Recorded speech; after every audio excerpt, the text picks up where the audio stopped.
Good day, everyone. For today's discussion, we're going to be talking about flyers and brochures. And here are the objectives. At the end of the lesson, students should be able to recognize the similarities and differences between flyers and brochures, understand the typical purposes and formats of brochures, create flyers and brochures for business communication, and express appreciation on the importance of business communication to the corporate world. So let's first talk about flyers. A flyer is usually a single unfolded printed sheet that is used to draw attention to an event, service, product, or idea. A flyer usually contains a very simple message that can be conveyed quickly, and it is generally printed on 8.5 by 11 paper size to keep its cost low. Though flyers can be created in any size that is easy to handle. Also, the printing is most commonly on the side of the paper, though there is no law that says flyers can't be printed on both sides. Depending on how they are used, flyers are sometimes referred to as handbills, inserts, or circulars. So they are commonly distributed by hand, whether customers or people may gather or pass by, such as at a trade show or other popular venue. Also, flyers can be folded and tabbed as a self-mailing piece, also known as mailer, or enclosed in an envelope. And flyers can be printed in any ink color, though full color printing is the most popular since the purpose of a flyer is to get noticed and read. A flyer usually has a relatively short lifespan, such as being used to announce a one-time event like a grand opening or special promotion. So, the paper used for flyers does not necessarily have to be heavy weight paper. However, a flyer can be printed on thicker paper to make it more durable if it contains information that will be referred to again and again, such as when used as a product, spec sheet, or instructions.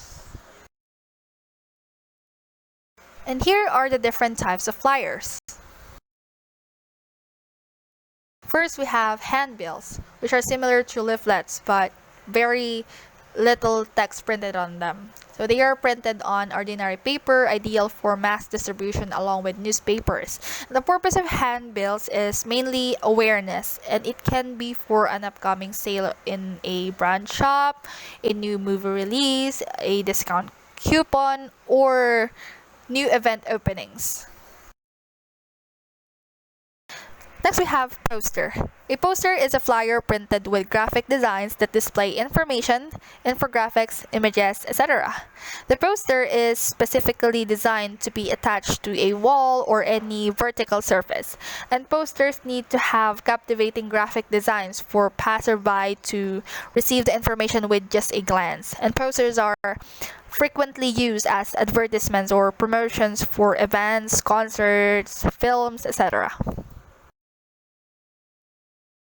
We also have pamphlets or leaflets. So they are loose sheets that are preferred for mass distribution.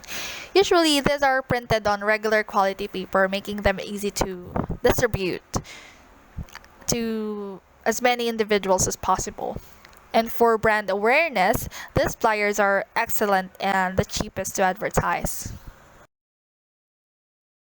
So these common types of brochures and flyers are categorized according to its usage or intent required by the company or brand. First, we have the response brochures and flyers, which are intended to answer customers' frequently asked questions, inquiries, and details of the brand. So these are appropriate for in-shop marketing to those who have already shown interest in the products but haven't converted into customers. So these customers just look for additional information about the product or service to confirm their purchase decision. Hence, the aim of these brochures and flyers is sales-oriented instead of customer attraction. We also have checkout brochures or counter brochures that can attract first-time customers.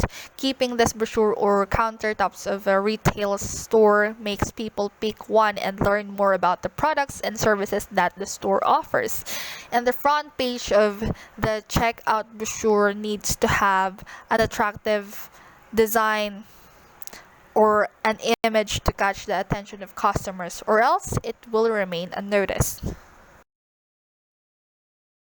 And we also have direct mail. When your potential customers need to know more about new products or additional features of a company or a new store opening somewhere, a direct mail brochure is sent, and it contains a marketing letter and a sample brochure of the product's information and company details. So all in all, captivating graphic designs and good quality printing of brochures and flyers creates a brand image among people who receive them. And here are the criteria for flyers. So there should be a limit when it comes to length. Specifically, it should just be in one page, 8.5 by 11. And it should also focus on one specific idea. So this could be a feature, a benefit, a component, a use, a person, a place, an object, an activity, etc. And it's important to consider a technical description or specification. Then your flyer could focus on dimensions, colors, materials, and this of course would only apply if you were writing about a product. And for a service, a person, or a place, your flyer would focus on some other user benefit. And we should also include a title at the top of the flyer. A word, a phrase, a question, but it should give an impact to attract your reader's interest. There should also be a limit when it comes to text. As with all good technical writing, text should be short. Strive for no more than 100 words or fewer. Remember, a graphic should be the key to your flyer. And you should also increase your font size. You want your reader to see the key points at a glance. Increased font size with limited text will help accomplish this goal. Think 20 point enough for titles, 16 point enough for subtitles, and 12 point enough for text. And this one's very important. We should use graphics. So let a picture emphasize your key point and draw the reader's attention. And this could either be a technical specification or a host of other possibilities. You may also use colors in order to attract your reader's attention, but you gotta be careful in this one. Don't overuse color. A little bit goes a long way. Next, you may also use highlighting techniques. As with color, a little bit goes a long way. But you gotta be careful again, because you should limit yourself to no more than 3 or so highlighting techniques. And you should also find a phrase. Be clever. Come up with 3 to 5 words that draw your reader's attention. And here's another important criteria. You should avoid grammatical errors. Now let's talk about brochures. A brochure can have specifications similar to a flyer, but a brochure almost always has printing on both sides. And unlike a flyer that is usually left flat, a brochure contains folds that create multiple panels or pages of information, such as a simple C-fold or the more creative double gatefold, and it can also be created from multiple sheets bound together. And sometimes smaller, simpler brochures are referred to as pamphlets. And whereas a flyer is generally 8.5 by 11, brochures are offered in a variety of standard or custom sizes. The pages of a brochure are generally of a higher paper weight, and this is done not just to enhance the perception of quality, but also because the brochure is designed to be more durable since it is kept around and referred to. Also, any quality brochure is printed in full color and has some type of sheen from a UV or coating. Brochures are generally not distributed as freely as flyers. Usually, brochures are distributed by salespeople only after some initial interest is shown by a potential customer. And this is because more money is typically invested in a brochure than in a flyer. A brochure must be of top quality since its job is to help showcase a product, highlight a service, or promote a company. And when making a purchase decision, your customer will compare the quality of your promotional literature to those of your competitors, so brochure printing should not be skimped on. Brochures are popularly used to send subtle messages to customers about your company. They can give a lot of information to the readers about your company's products or services with more visuals and less text. And a good quality graphic design can convert viewers or readers into prospective leads. And brochures are easy to distribute and they hold a lot of information with visual illustrations, not too much text to read, which engages readers as well. And investing in a good quality graphic design for your brochures can build your customers' trust in your brand. Creating attractive graphic designs may be a graphic designer's expertise, but choosing what kind of brochure or flyer to print for your brand is entirely your choice. So these common types of brochures and flyers are categorized according to their print and fold format along with their panel layout size. First, we have gatefold. These brochures are used quite seldom because they are a little expensive than the traditional brochure graphic designs. Hence, they are mostly printed for high-end marketing purposes. And the inward fold of this brochure makes it compact and easy to carry around. And the brochure's 8-panel structure provides more space for graphic designs, illustrations, information, and images of the product or service of your brand in detail. Next, we also have the bifold. This is the most commonly used brochure type among companies. A bifolded brochure is created by folding the brochure into two equal halves. In this fold, the brochure has 4 panels to display information: the front cover, back cover, along with 2 internal panels. And this brochure is easy to hold like a book and skim through information. A booklet is an advanced version of the bifold brochure where there are multiple pages added to the brochure, making it appear more like a mini magazine. And this kind of brochure is excellent for companies that want to advertise multiple products. It can also be used as restaurant menus. Trifold. This brochure is exactly what the name suggests. It consists of 3 folded panels that provide enough space to display information. It can be folded in many ways to optimize its functionality. Horizontal folds for wider but shorter panels, vertical folds for narrower but taller panels, and such folds make the 6-panel brochure a compact one, making it easier to read and carry along. And for the last one, we have Z-fold. This brochure is folded into a distinct zigzag Z shape, and the Z-fold brochure is commonly used when the information is image heavy. And the brochure has 6 panels in total, giving plenty of room to display image-centric graphic designs that can spill over from one panel to another. And this brochure is best used for large graphs, maps, food menus, product details, or any image-heavy designs. And the more advanced version of this brochure with more zigzag fold is called an accordion fold brochure. Now let's proceed to the typical features of brochures and flyers. And here are the typical purposes of brochures: to promote sales, promote interest, inform, and to announce something. And here are the typical formats for brochures. So there should be an inviting visual layout, So the content is the most important, but the reader's attention must be first captured. Bulleted list instead of dense text. Colors strategically placed to draw reader's eye.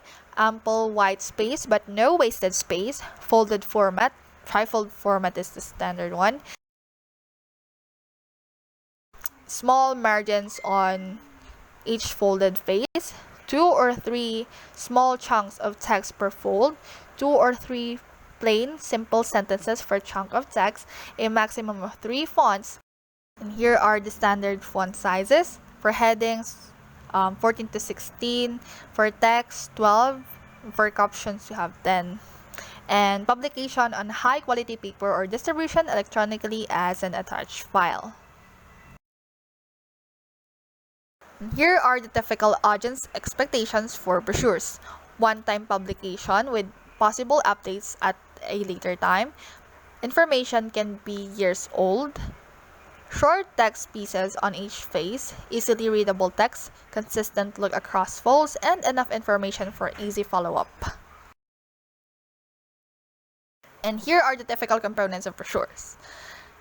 Attention drawing font panel, including the main point and call to action. So the top third is the most critical if the brochure will be in a rack. And most important information on inside front panel and headings and subheadings. So use this liberally but strategically.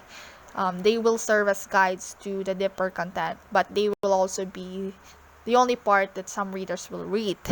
And meaningful graphics with good printing resolution, hours of operation if applicable, and phone number and web address for more information. So let's now talk about the criteria for brochures. First, we have the title page or the font panel. So this must include these 3 things. First is the topic. So in the top 1/3 of the panel, name the topic about which you're writing. It might be your product name, service, etc. And we also have graphic. In the middle third of the panel, include a graphic to appeal to your reader's need for a visual representation of your topic.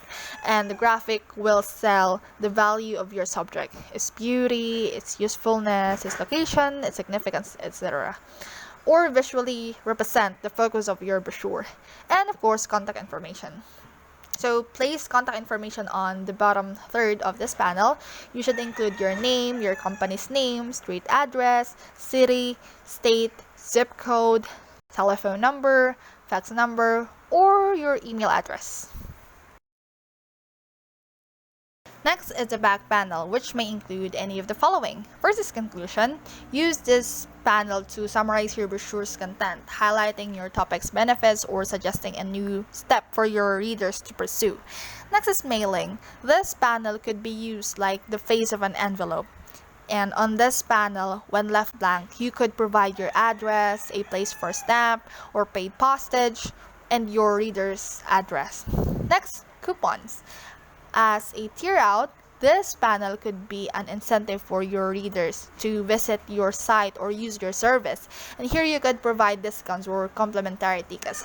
And lastly, we have locations. Here you can provide your address, hours of operation, phone numbers, emails, and a map to help them locate you. Body panels or fold in and inside. So this provides headings and subheadings, horizontal rules which are interesting to look at, and you don't want to overdo the use of highlighting techniques, and border. But too much of it is always a problem, so you don't have to overdo it as well. Next, clarity. Remember to be specific and answer reporters' questions like who, what, when, where, why, and how. Of course, conciseness is also very important. Due to limited size of each of your panels, you must limit your words like 1 to 2 syllables, paragraphing, typically 4 types of lines, and the sentence length should be consisted of 10 to 12 words. And for audience recognition, who are you writing to? Is your audience high-tech, low-tech, lay, or combinations of the 3? To avoid problems, define any terminology, abbreviations, or acronyms which could cause confusion. Next, audience involvement. Brochures are very friendly methods of communication. You want to personalize your text through pronoun usage constructions. And for the last criteria, we have accuracy. Your brochure might be the only thing that a potential customer ever sees about your company. So you definitely want to make a good first impression. However, poor grammar will make your company look very bad. So try to proofread your brochure in order to avoid any grammatical errors. And here are the key takeaways for our today's discussion. Both flyers and brochures are used to attract attention, but flyers are more casual and typically used for a single event, so less care and expertise typically go into their development. Purposes for brochures include to increase sales or commercial traffic, to promote interest in an organization, to inform and to announce something. Brochure format should be highly visual, with compact chunks of text using a maximum of 3 fonts. Heading font should be 14 to 16 points, main text should be 12 points, and captions should be 10 points. And brochures, like flyers and newspapers, are usually printed on high quality paper, but they are sometimes distributed electronically. And people who pick up brochures typically assume they might be published once or used for years. People also expect brochures to include short pieces of easily readable, error-free text, a consistent flow from fold to fold, and ample information for easy follow-up. And the front panel of a brochure must capture a reader's attention. If a brochure will be placed in a rack with other brochures, the top third of the brochure is the part that will show. Thus, this part of the brochure is the most important for capturing a reader's attention, and the inside front panel is where the key information should be placed. Headings, subheadings, and graphics help create the look of the brochure. And that's it for today's discussion. Thank you so much for listening, and I hope you learned a lot.